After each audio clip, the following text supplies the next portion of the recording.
आता सोयाबीनमध्ये मी 3 प्रकारच्या जमिनी किंवा 3 प्रकारच्या पिकाच्या वाढीसाठी तिथं तुम्हाला नेहमी सांगत असतो.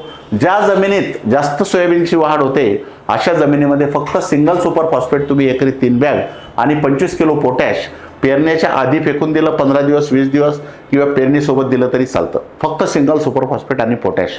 तिथं नत्रयुक्त खत द्यायची गरज नाही जास्त वाढ होणाऱ्या जमिनीत, कारण तुमच्या जमिनीत ऑलरेडी सोयाबीन हरभरा घेऊन भरपूर नत्र जमिनीत साठलेलं आहे. त्यामुळं अशा जास्त वाढ होणाऱ्या किंवा जास्त सुपीक जमिनीमध्ये फक्त सिंगल सुपर फॉस्फेट आणि पोटॅश द्या. मध्यम जमिनीमध्ये DAP द्या. DAPचं खूप मोठं शॉर्टेज आहे. DAPचा आग्रह धरू नका.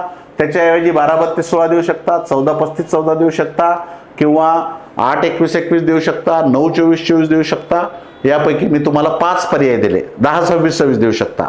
DAP 12-32-16, 14-35-14, 8-21-21, 9-24-24, 10-26-26 6 पर्याय दिले. याच्यापैकी कोणतंही खत तुम्हाला जे उपलब्ध आहे ते घ्या. एकाच कोणत्याही खताच्या मागे लागू नका. जे खत मिळेल यापैकी मी जे सांगितले त्यापैकी कोणतेही खत द्या. यासोबत सल्फर दाणेदार 10 किलो किंवा सल्फाबूस्ट 2 किलो हे अवश्य टाका. कारण याच्यामध्ये तुमच्या सुपर फॉस्फेटमध्ये सल्फर असतं, त्यामुळे पिकाला सोयाबीनला सल्फरची आवश्यकता जास्त आहे, ते त्याला मिळून जाईल. पण या खतांमध्ये सल्फर नसतं. मी जे सांगितले 6 खतं त्यासाठी सोयाबीनला सल्फरची गरज जास्त असते. त्यामुळे 10 किलो सल्फर दाणेदार किंवा पावडर फॉर्ममध्ये जर दिलं तर 2 किलो सल्फा बूस्ट जे वेटेबल आपलं सल्फर WDG जे असतं बुरशीनाशक सल्फर ते देऊ शकता. आता हे झालं मध्यम वाढ. ज्या जमिनीत हलक्या जमिनी असतात, कमी काही वाढ होते, अशा जमिनीमध्ये नत्राची कमतरता असते. मग अशा जमिनीमध्ये तुम्ही 20-20-0-13 किंवा 24-24-08 हे खत तुम्ही 20-20-0-13 किंवा 24-24-08 हे खत तुम्ही एकरी 1 बॅग यासोबत पोटॅश अर्धी बॅग दिली तरी चालते. कारण त्या जमिनीमध्ये कमी वाढ होते, म्हणजे नत्राची कमतरता असते आणि हे नत्रयुक्त खतं थोडेसे नत्र आणि स्फुरद सारख्या प्रमाणात आहे. त्यामुळे अशा जमिनीमध्ये तुम्ही हे खत देऊ शकता. ह्या सोयाबीनचं जमिनीनुसार खत व्यवस्थापन आहे. याच्यामध्ये तुम्हाला बरेच पर्याय मी तुम्हाला दिले. त्यामुळे हेच खत नाही तेच द्यायचं का असं नाही, तुम्ही यापैकी कुठलंही खत देऊ शकता.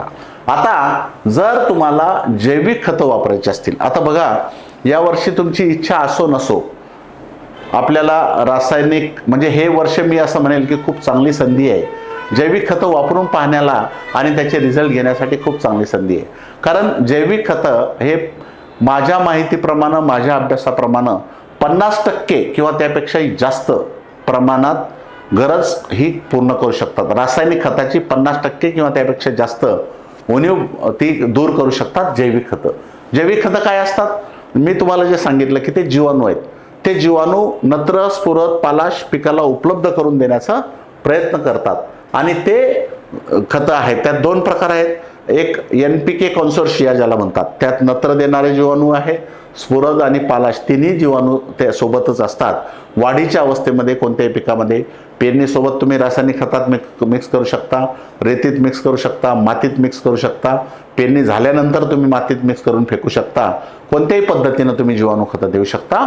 वाढीच्या अवस्थेमध्ये किंवा पेरणीपासून तर फुलं लागेपर्यंत त्या अवस्थेमध्ये, म्हणजे पेरणीनंतर 8-10 पेरणीपासून तर पुढच्या 8-10 दिवसापर्यंत तुम्ही NPK बूस्ट DX जे आहे हे खत तुम्ही NPK बूस्ट DX एकरी अर्धा किलो रेती, माती, शेणखत कशातही मिक्स करून फेकून द्या.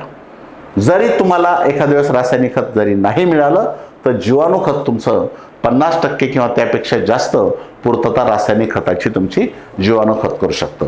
एकदाच नाही, तुम्हाला तिथं 2दा द्यावं लागतील. एक तर पीक वाढीसाठी NPK बूस्ट DX, कायिक वाढ, हिरवेपणा हे सगळं तिथं फॉस्फरस पण मिळेल, स्फुरद पण मिळेल, पालाश पण मिळेल आणि नत्रसुद्धा मिळेल.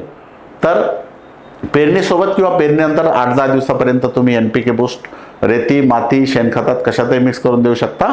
आणि त्यानंतर फुल आणि फळधान्यामध्ये पी बूस्ट DX अर्धा किलो आणि केलिफ्ट DX अर्धा किलो हे एकत्र करून तुम्ही त्याला देऊ शकता. पी बूस्ट आणि केलिफ्ट हे दोन्ही अर्धा किलो एकत्र करून देऊ शकता शेंगा भरण्याच्या अवस्थेमध्ये.